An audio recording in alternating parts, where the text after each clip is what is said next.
Ladies and gentlemen, friends and supporters of justice, I stand before you today to tell you a story that highlights not only the unfortunate realities of racial prejudice, but also the power of truth, respect, and accountability. This is the story of a young girl, a seemingly ordinary moment, and a shocking twist that reveals how the invisible threads of society, woven with bias and assumptions, can change the course of a life in an instant.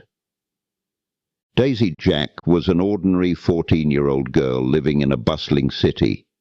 She spent most of her days at school, where she was a star student, bright, full of potential, and eager to learn.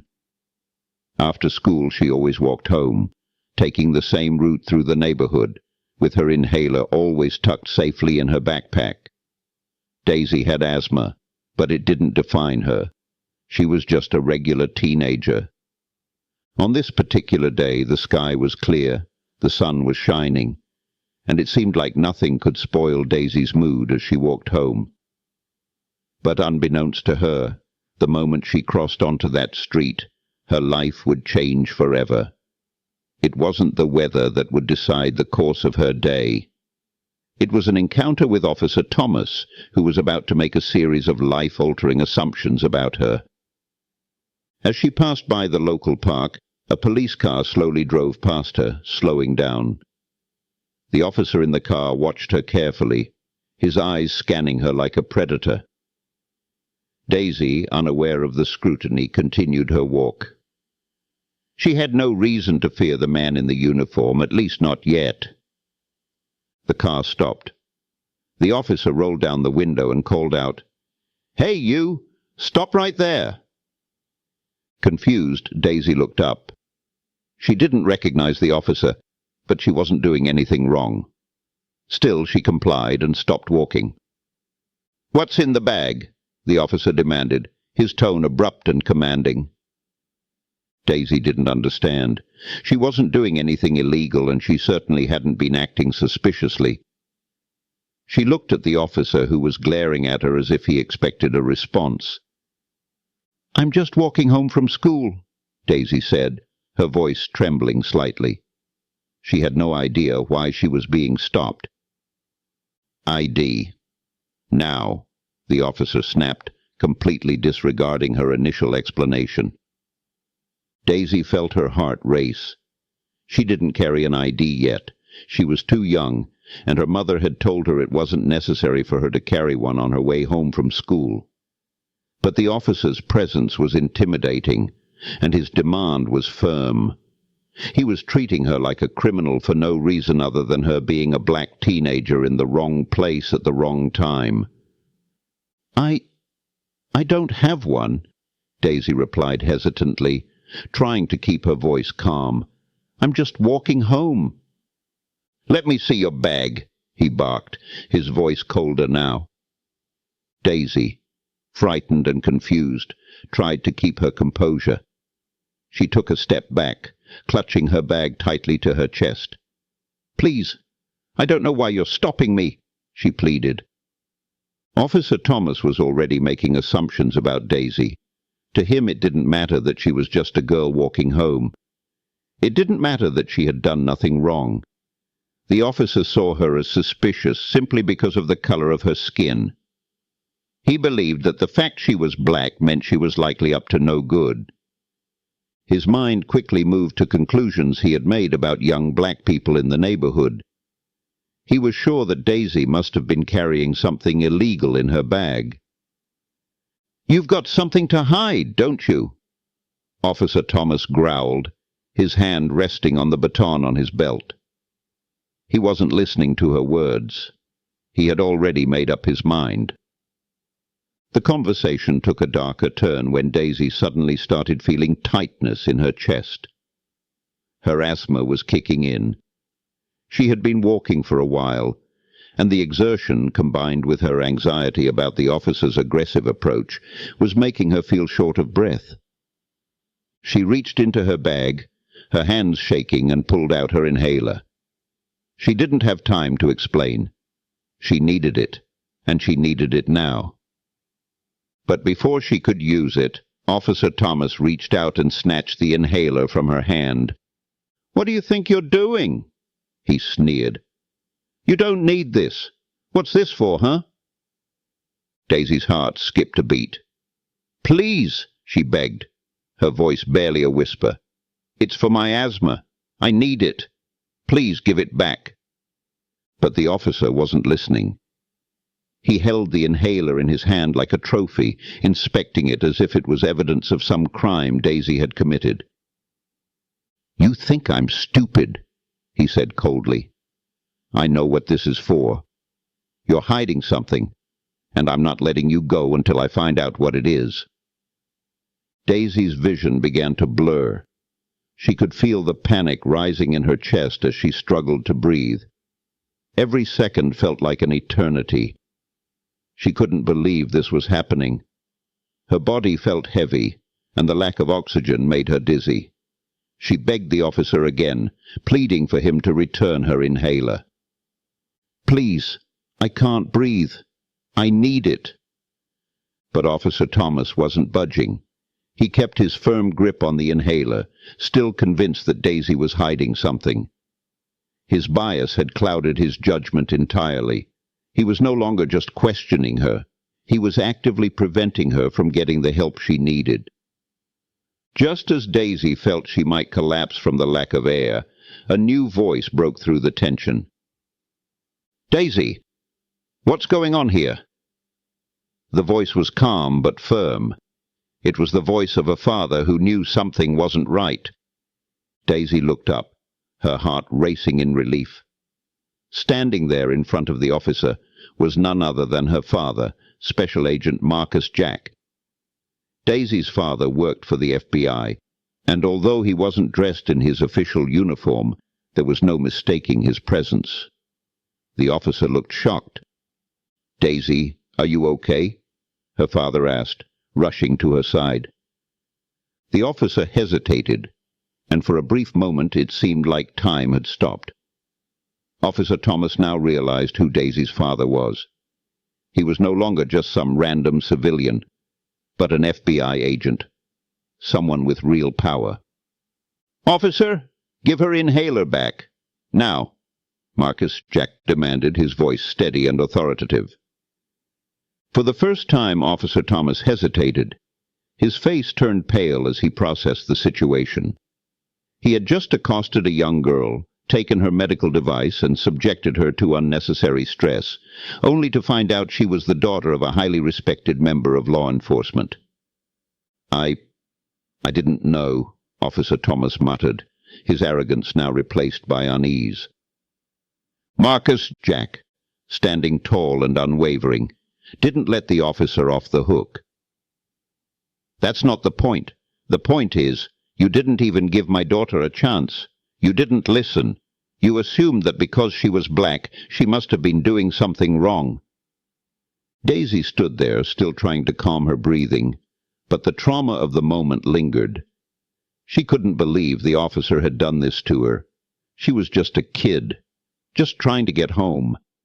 But to Officer Thomas, she was a threat simply because of her skin color. The officer mumbled an apology, but Daisy didn't feel comforted. He wasn't apologizing because he understood what he had done. He was apologizing because he had been caught.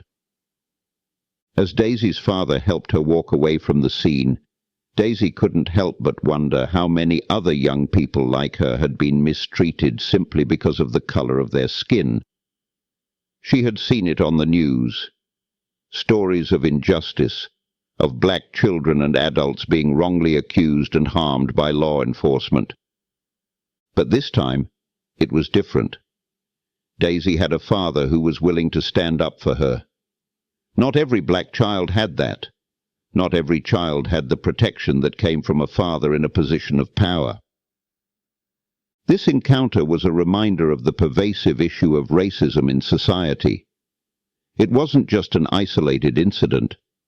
Officer Thomas's assumptions and actions were rooted in systemic racism, a problem that many people of color face every day. While Daisy was fortunate to have her father intervene, The reality is that countless others don't have that luxury. This story doesn't just end with Daisy. It's part of a larger narrative, one that demands change. It calls for us all to stand up against injustice, to question the systems that allow such prejudice to persist, and to ensure that no one is treated unfairly because of their race. As Daisy walked away with her father, Officer Thomas remained standing, still holding the inhaler in his hand. His initial feeling of superiority began to crumble. He had tried to dominate a young girl, to intimidate her because of his position as a police officer. But now, after hearing her father's words, a new feeling settled in his chest.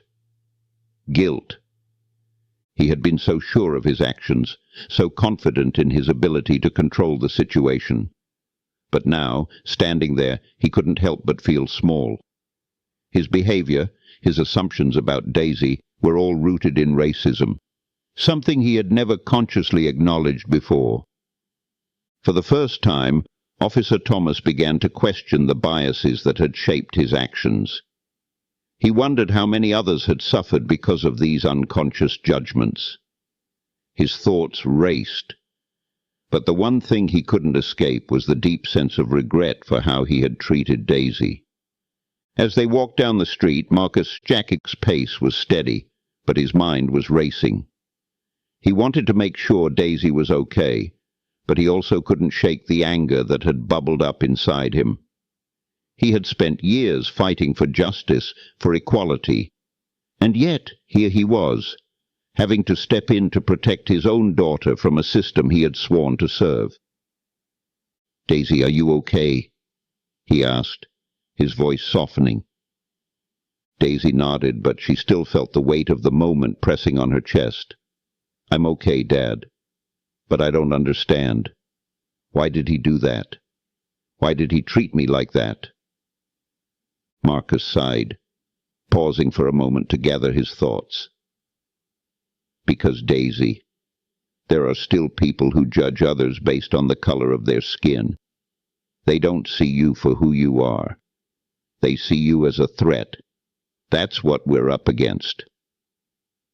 Daisy looked up at her father, her eyes filled with a mix of confusion and anger. "But that's not fair." "I know, sweetheart," Marcus replied. "It's not. But that's why we have to fight. Not just for you, but for everyone who faces what you did today.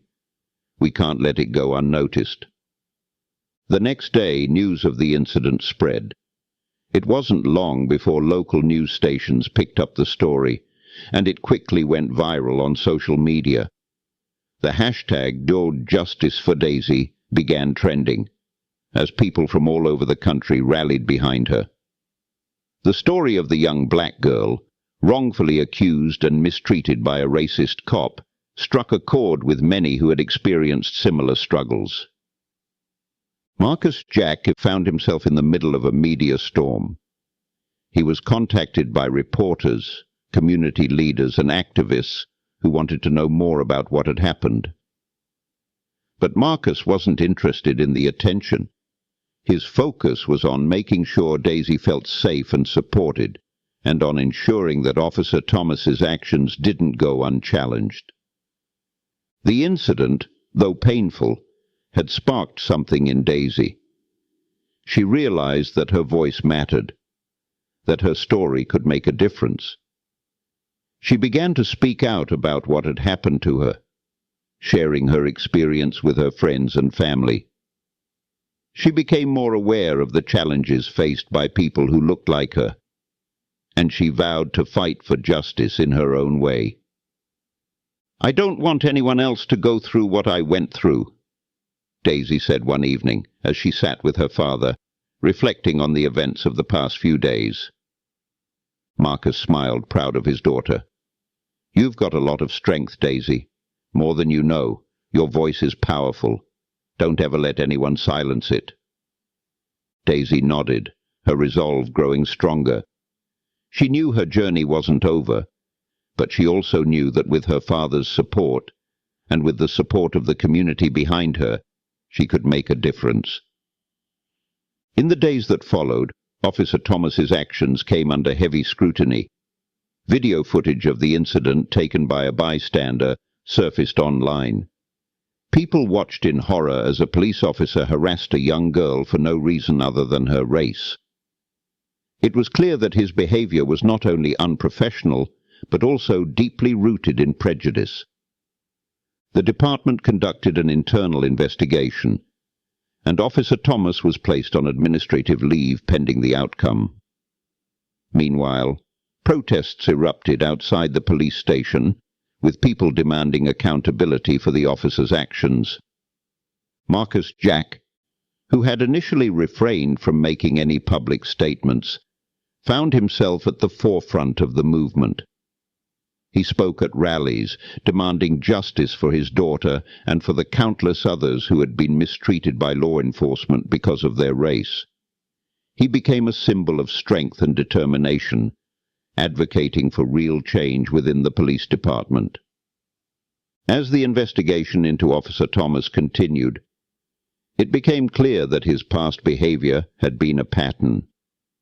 He had previously been involved in incidents of racial profiling and misconduct, and the department was under pressure to take action.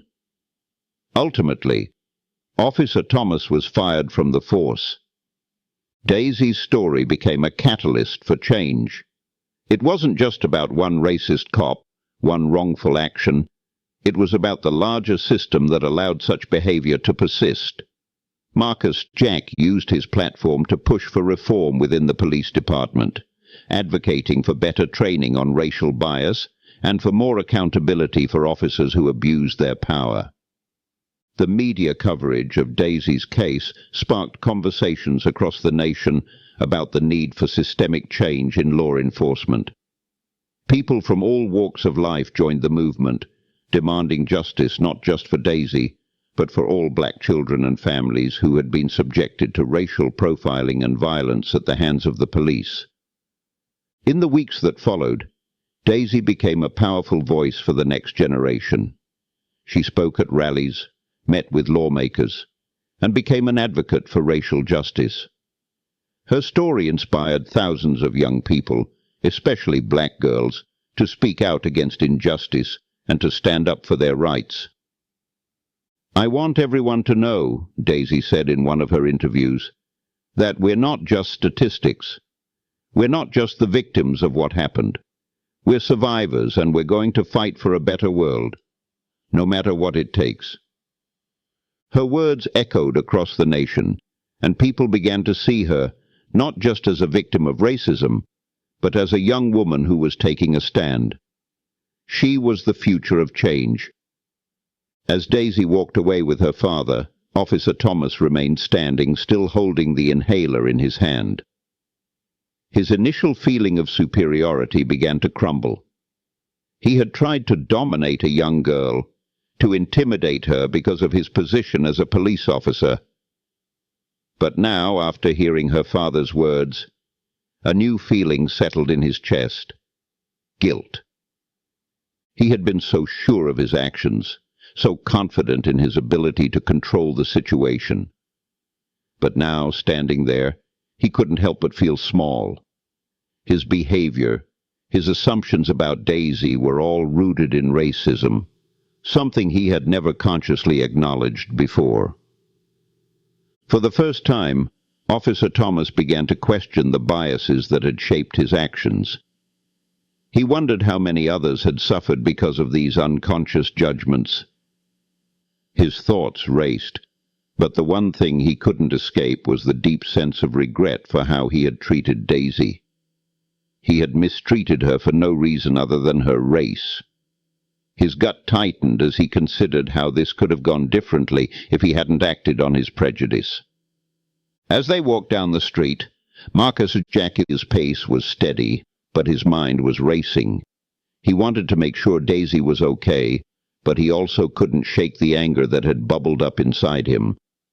He had spent years fighting for justice, for equality, and yet here he was, having to step in to protect his own daughter from a system he had sworn to serve.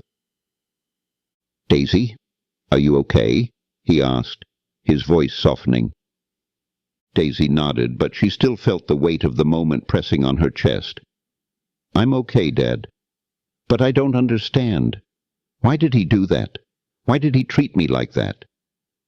Marcus sighed, pausing for a moment to gather his thoughts. "Because, Daisy, there are still people who judge others based on the color of their skin. They don't see you for who you are. They see you as a threat. That's what we're up against." Daisy looked up at her father, her eyes filled with a mix of confusion and anger. "But that's not fair." "I know, sweetheart," Marcus replied. "It's not. But that's why we have to fight. Not just for you, but for everyone who faces what you did today. We can't let it go unnoticed." Daisy looked down at the ground, her heart heavy. She felt so small and insignificant in that moment, but her father's words planted a seed of resolve in her. She wouldn't let this go.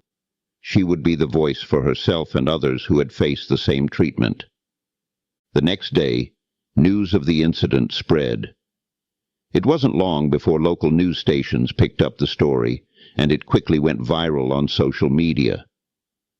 The hashtag #Justice for Daisy began trending as people from all over the country rallied behind her. The story of the young black girl, wrongfully accused and mistreated by a racist cop, struck a chord with many who had experienced similar struggles. The media attention grew larger and larger. People who had never heard of Daisy before were now rallying behind her, sending messages of support. Some even shared their own experiences with racial profiling, offering words of encouragement to the young girl who had become a symbol of injustice. Marcus Jack found himself in the middle of a media storm. He was contacted by reporters, community leaders, and activists who wanted to know more about what had happened. But Marcus wasn't interested in the attention. His focus was on making sure Daisy felt safe and supported, and on ensuring that Officer Thomas's actions didn't go unchallenged. The eyes of the world were now on him, and he felt the weight of this responsibility on his shoulders. At the same time, Marcus was getting more and more frustrated. The system that had allowed this to happen had been in place for so long. He wasn't naive enough to think that one incident would change everything. But if he could start with Daisy's case, if he could make sure that Officer Thomas was held accountable, he knew it could inspire others to take action as well. The incident, though painful, had sparked something in Daisy. She realized that her voice mattered, that her story could make a difference. She began to speak out about what had happened to her, sharing her experience with her friends and family. She became more aware of the challenges faced by people who looked like her, and she vowed to fight for justice in her own way. "I don't want anyone else to go through what I went through," Daisy said one evening as she sat with her father, reflecting on the events of the past few days. Marcus smiled, proud of his daughter. "You've got a lot of strength, Daisy. More than you know. Your voice is powerful. Don't ever let anyone silence it." Daisy nodded, her resolve growing stronger. She knew her journey wasn't over, but she also knew that with her father's support, and with the support of the community behind her, she could make a difference. She had started something bigger than herself, and she wasn't going to stop until she had seen real change. Her words caught the attention of the right people. Activists, community leaders, and even local politicians reached out to offer their support. Daisy soon found herself invited to speak at rallies and protests, where her story inspired others to take action. In the days that followed, Officer Thomas's actions came under heavy scrutiny. Video footage of the incident, taken by a bystander, surfaced online. People watched in horror as a police officer harassed a young girl for no reason other than her race. It was clear that his behavior was not only unprofessional, but also deeply rooted in prejudice. The footage showed Officer Thomas, his voice harsh and condescending as he snatched the inhaler from Daisy's hands. It was clear that he was making a show of asserting his authority over a young black girl, and the public outcry was immediate. Social media exploded with condemnation. News outlets picked up the story, and the hashtag #Justice for Daisy trended for days. The department conducted an internal investigation, and Officer Thomas was placed on administrative leave pending the outcome. Meanwhile, protests erupted outside the police station with people demanding accountability for the officer's actions. Marcus Jack, who had initially refrained from making any public statements, found himself at the forefront of the movement. He spoke at rallies, demanding justice for his daughter and for the countless others who had been mistreated by law enforcement because of their race. He became a symbol of strength and determination, advocating for real change within the police department. As the investigation into Officer Thomas continued, it became clear that his past behavior had been a pattern.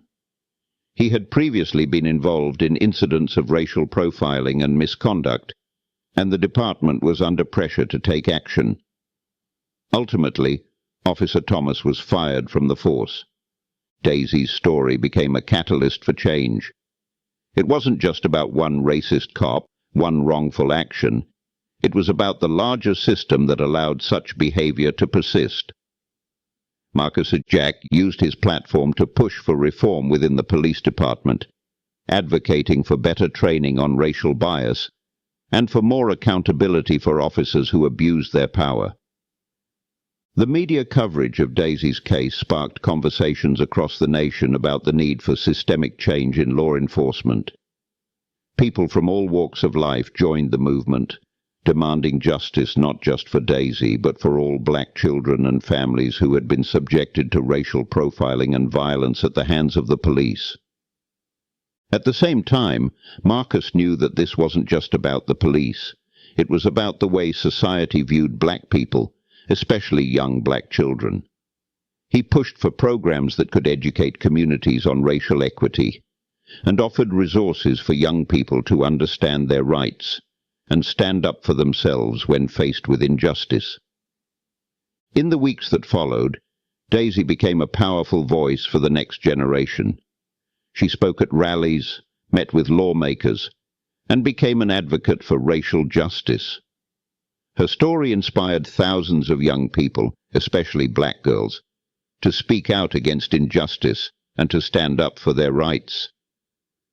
"I want everyone to know," Daisy said in one of her interviews, "that we're not just statistics. We're not just the victims of what happened. We're survivors, and we're going to fight for a better world, no matter what it takes." Her words echoed across the nation, and people began to see her not just as a victim of racism, but as a young woman who was taking a stand.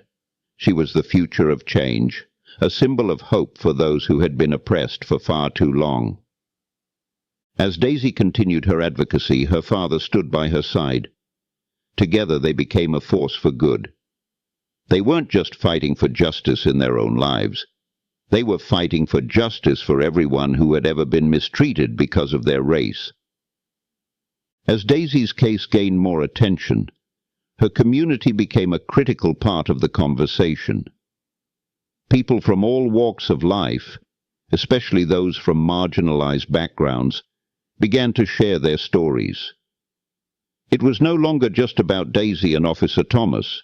It was about the culture of policing, racial profiling, and the everyday injustices that many black people faced. At the local church, a group of activists and leaders gathered to discuss what could be done to support Daisy and others like her. There was a sense of unity in the room, a shared resolve that enough was enough. It wasn't just about holding one officer accountable. It was about changing the system that had allowed this kind of behavior to go unchecked for far too long. Pastor James, a long-time community leader, stood at the front of the room. He had seen the cycles of pain that had plagued the community for years, and he wasn't going to let this moment slip by. "We have an opportunity here to make real change," he said, his voice carrying strength and determination. Daisy's story is not just one story. It's the story of so many of our children. We need to make sure the world sees them for who they are, not for the color of their skin. The room erupted into applause. The passion and energy in the room were undeniable. For the first time in a long time, there was a real sense of hope. Hope that this fight could lead to something better, something that would last. Marcus Jack felt an overwhelming responsibility to not just protect his daughter, but to lead this charge for justice. Every day he was faced with the weight of what he had started.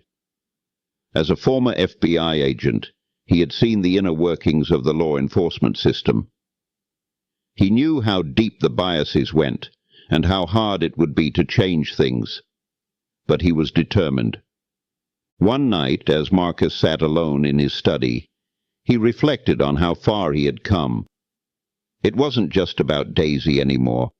It was about the community he had come from, the people who had been overlooked and mistreated for so long. He couldn't back down. Not now. He thought about the long hours he had spent in meetings with activists, lawmakers, and community leaders. They were all pushing for change, but Marcus knew that the road ahead would be a tough one. People who were used to the status quo would fight back. He couldn't let that discourage him. Daisy had shown him something, though. In the darkest moments, she had shown him what it meant to stand up for what was right. And he knew that with her strength and his own determination, they could be a powerful force for change. Meanwhile, Officer Thomas was struggling with the aftermath of his actions. Initially, he had convinced himself that he was justified in taking Daisy's inhaler. But the more he thought about it, the more uneasy he became. The media coverage of the incident, coupled with the public outrage, forced him to confront something he had never wanted to acknowledge, his own racism. He found himself replaying the moment over and over in his mind.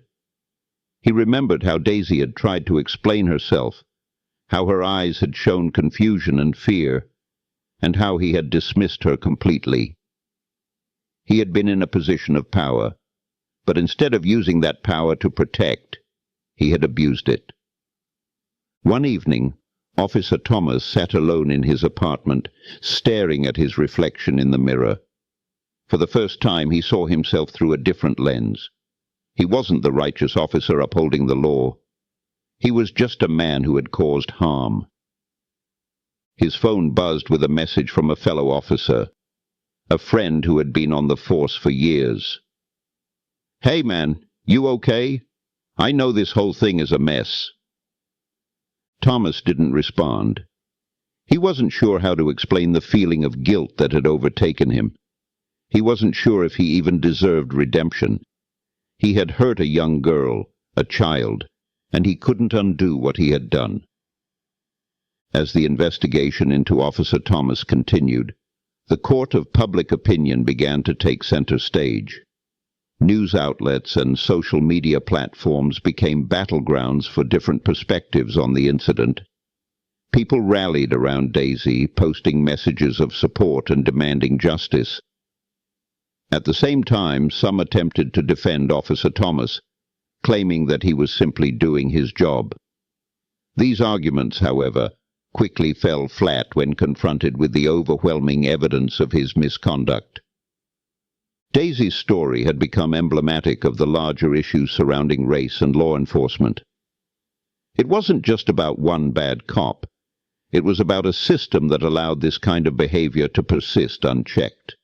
The public demanded change. The outcry was deafening. There were protests, marches, and rallies held all over the country. People who had never before been involved in activism now found themselves on the front lines, speaking out against the racism that still plagued their communities. Daisy had unknowingly become a catalyst for a movement that was far larger than herself. As the public pressure mounted, Marcus Jack knew that they had to take legal action. He had been in law enforcement long enough to understand how these things worked, and he knew that without a strong legal foundation the case would be swept under the rug. He enlisted the help of top civil rights lawyers, who quickly took up the cause. The lawsuit against Officer Thomas and the police department was filed, seeking not only justice for Daisy, but also sweeping reforms in how law enforcement handled racial bias. The team of lawyers argued that Daisy's treatment was symptomatic of a larger problem within the department, one that needed to be addressed with immediate action. In parallel with the legal proceedings, Marcus continued to push for changes within the community. He worked with local officials to create programs aimed at improving relations between law enforcement and marginalized communities. These programs focused on education, dialogue, and accountability, three pillars that Marcus believed were necessary to break the cycle of injustice. The turning point came when Officer Thomas was officially charged with misconduct and racial discrimination. The announcement sent shockwaves through the community. It was a moment of victory, but it was just the beginning. Marcus and Daisy both knew that real change would require more than just one officer being held accountable. It would require a fundamental shift in the way law enforcement interacted with the communities they served. During a press conference, Marcus Jack stood at the podium, flanked by civil rights activists, community leaders, and his daughter Daisy. The media gathered around, cameras flashing as they prepared to capture every word. "This is not the end of our fight," Marcus began. "This is the beginning. Today we've taken one step toward justice, but there are many more steps to take. We will continue to fight, continue to push for accountability, and continue to stand up for every person who has been treated unjustly because of the color of their skin." Daisy stood next to her father, her heart swelling with pride. She had come so far since that day on the street. She had found her voice, and now she was helping to change the world. "I want everyone to know that no one is invisible," Daisy said, her voice strong. "We will not be silenced. We will not let anyone make us feel less than. This is our fight, and we will win." The crowd erupted into applause. The battle for justice was far from over, but they had taken a monumental step forward. Daisy and Marcus Jack knew that together they could continue to push for the changes that were so desperately needed. As Daisy looked out over the crowd, she felt a sense of purpose she had never felt before. She wasn't just fighting for herself. She was fighting for every black person who had been wronged, every young child who had been made to feel less than, every individual who had faced the crushing weight of systemic racism. She turned to her father and smiled. "We did it, Dad." Marcus smiled back, his eyes filled with tears. "This is just the beginning, Daisy. But yes, we did it." And as they stood together side by side, they knew that the fight for justice and equality was far from over. But they had already started to make a difference. And with each step they took, they were rewriting the future for generations to come. In the weeks that followed, Daisy and Marcus continued to be at the heart of the conversation about justice. News outlets from all over the country interviewed them, capturing their story of resilience and unity. But while the public eye focused on their struggle, the real work was happening quietly in the background. Daisy became an advocate for racial equality, speaking at schools, community centers, and even in front of Congress. She shared her story, but more importantly, she gave others the courage to speak up about their own experiences. Young people, especially those who had suffered similar injustices, began to find their voice. Daisy's fight had sparked a movement, and she wasn't the only one standing up anymore. One evening, Daisy stood in front of a room full of teenagers at a local high school, telling them her story. The students, mostly black and brown, listened intently, some nodding in agreement, others wiping away tears. For many of them, Daisy wasn't just a symbol of justice. She was their symbol. "I know what it feels like to be seen as less than," Daisy said, her voice steady despite the emotions she felt. "But we can change that. We have the power to make the world see us as equals. We have to keep pushing, keep fighting, keep demanding respect. And we will do it together." The room erupted into applause, a wave of collective energy sweeping over the crowd. Daisy realized in that moment that the impact of her journey wasn't just personal, it was something that could inspire the world. Back in the city, Officer Thomas was facing the consequences of his actions. The legal proceedings against him were moving forward, but they weren't going to be quick. His career as a police officer was over, and the public opinion had soured. However, his internal struggle was just beginning. For weeks, he had been avoiding contact with his fellow officers, unsure of where he stood. Most of them had turned their backs on him, unwilling to face the uncomfortable truth about what had happened. But it wasn't just his colleagues that he feared. It was the community. One morning he found himself outside a local cafe, nervously pacing. His phone rang, and when he saw the caller ID, he hesitated before answering. It was his wife, Sarah. "Hey," she said softly. "How are you holding up?" Thomas exhaled slowly. "I'm not sure how to deal with this. I can't go back to work. I can't face the people I've hurt. I've always prided myself on doing my job right, but I let my own prejudices control my actions. Daisy didn't deserve what I did to her. No one does." Sarah's voice trembled on the other end. "What happens now?" "I don't know," he admitted. "But I think I have to start by making things right. I need to apologize, not just to Daisy, but to everyone I've wronged." It was a hard decision, but Officer Thomas knew it was the first step towards healing, for both him and the community. The case against Officer Thomas and the broader push for systemic reform continued to build momentum. The conversation was no longer limited to Daisy's experience, but had expanded to encompass the larger issues within law enforcement, issues that had been ignored for far too long. At a press conference, Marcus stood alongside a group of lawmakers, civil rights leaders, and activists. The announcement was a monumental one. There would be new policies put in place aimed at addressing racial profiling, improving police accountability, and ensuring that officers underwent thorough training in cultural competency and anti-bias education. "This is a victory for Daisy and for all those who have faced injustice," Marcus said, his voice filled with emotion. "But it's just the beginning. We will continue to fight until the system reflects the values of equality and justice." The policies they were pushing for were comprehensive, designed not just to address isolated incidents, but to challenge the systems that allowed them to happen in the first place. They called for the establishment of independent oversight committees to review police conduct, and for more community-centered policing strategies. The room was filled with applause as the speakers announced the first steps toward true change. The road ahead would be long, but they knew that this was a turning point. As Daisy continued her activism, her voice grew louder and more influential. She was invited to national forums and conferences where she shared her message of justice and unity. Each time she spoke, she gained more supporters, people who were tired of the status quo, who were ready for a change.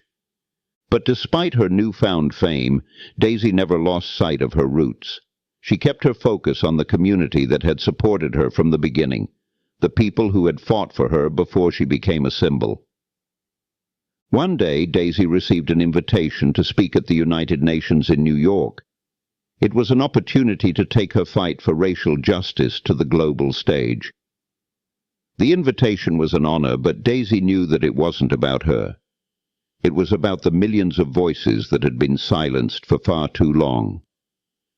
When the day came, Daisy stood in front of a room full of world leaders, human rights advocates and diplomats. The world was watching. "We are at a crossroads in history," she said, her voice steady. "We can either choose to ignore the pain of the oppressed, or we can choose to act. The time for change is now. We can't wait any longer." Her words reverberated throughout the room, and the world listened. Several months after the incident, Officer Thomas reached out to Marcus and Daisy. He requested a meeting, hoping to make amends for the harm he had caused. Marcus and Daisy, although understandably wary, agreed to meet with him. When they sat down in the small conference room, Officer Thomas looked broken. His face was drawn, his eyes filled with regret. "I know I can't undo what I've done," he said, his voice shaky. "But I want to say I'm sorry. I don't expect forgiveness. I just need you to know that I am committed to changing, both as a person and as an officer. I can't continue to be part of a system that perpetuates the very things I'm now ashamed of." Daisy looked at him for a long time before speaking. "I can't forget what you did to me," she said quietly. "But I appreciate you taking responsibility. That's a step in the right direction." Marcus nodded. "It's not enough to say you're sorry. It's what you do afterward that matters. I hope you understand that." Officer Thomas agreed. He was ready to do the work. He knew it wouldn't be easy, but he was committed. It was the beginning of a long road toward redemption, but it was a start. As the years passed, Daisy and Marcus continued to push for change in their community and beyond. The reforms they fought for were slowly being implemented in police departments across the country, and more people were joining the fight for racial justice. Daisy had become a well-respected leader in the movement for equality, but she remained humble. She knew that her father's influence had shaped her, and she knew that the journey they had begun together was far from over. One evening, as Daisy sat on the porch with Marcus, she asked, "Do you think we've made enough of a difference?" Marcus smiled and put his arm around her. "We've made a start, but the true impact will be in the generations that come after us. They'll carry the torch, and they'll fight harder than we ever could." Daisy nodded, feeling the weight of that responsibility. She was part of something much larger than herself, a movement that was changing the world, one step at a time. As the sun set behind them, they knew that their work was far from done. But with each passing day, the world was becoming a little bit better, a little bit more just, and that they both knew was a legacy worth fighting for. Years passed, and Daisy's story became a symbol of resilience and strength. Her name was known far and wide, not just for the injustice she had suffered, but for the way she turned her pain into purpose. The movement for racial justice grew stronger every day, fueled by the powerful voices of people who, like Daisy, refused to remain silent. She had sparked something that could never be extinguished. Daisy's story was now taught in schools across the country, a testament to her courage and determination. She was invited to speak at graduations, rallies, and events, always reminding people of the importance of standing up against injustice. But one thing Daisy never forgot was the moment that started it all, the moment when a racist officer had tried to strip her of her dignity. It was the moment when she was just a girl, but something inside her had sparked. She had fought for herself then, and she continued to fight for others every single day. One afternoon, as she stood in front of a crowd at a major rally, the crowd fell silent as she spoke. "You see," Daisy began, her voice steady and strong, "it's not just about one incident. It's about every moment where we are told we are less. It's about every time someone tries to take our dignity away, and we refuse to let them. I wasn't just fighting for myself that day. I was fighting for every black person who has ever been treated unfairly. I was fighting for our right to be seen, to be heard, to be respected. The crowd erupted in applause, but Daisy stood still, her eyes scanning the faces in the audience. She saw the same determination that had once filled her, the same fire that had driven her to challenge a system that had tried to silence her. Then, as the rally came to a close, Daisy stepped off the stage, her heart racing. She was not just a part of the movement, she had become the movement. Every step she had taken, every battle she had fought, had led her to this moment. As she walked through the crowd, shaking hands and thanking people for their support, she felt a tap on her shoulder. She turned around to see a familiar face. It was Officer Thomas. His uniform had changed. He was no longer in active duty. He looked different, worn, humbled, but determined. "Daisy," he said softly, his voice filled with emotion, "I wanted to apologize to you again. I can't take back what I did, but I hope you know I've spent every day since trying to make things right." Daisy paused, her heart pounding. She remembered the officer who had stripped her of her breath, the man who had once felt untouchable. But this was different. This was someone who was trying to change, who had taken responsibility for his actions. "I appreciate that," Daisy said, her voice calm but resolute. "But it's not about me anymore. It's about all the people who suffer because of what you represent. The ones who can't speak for themselves. They need you to do more than apologize. They need you to act." Officer Thomas nodded, understanding. "I will," he promised. "I'll do whatever it takes."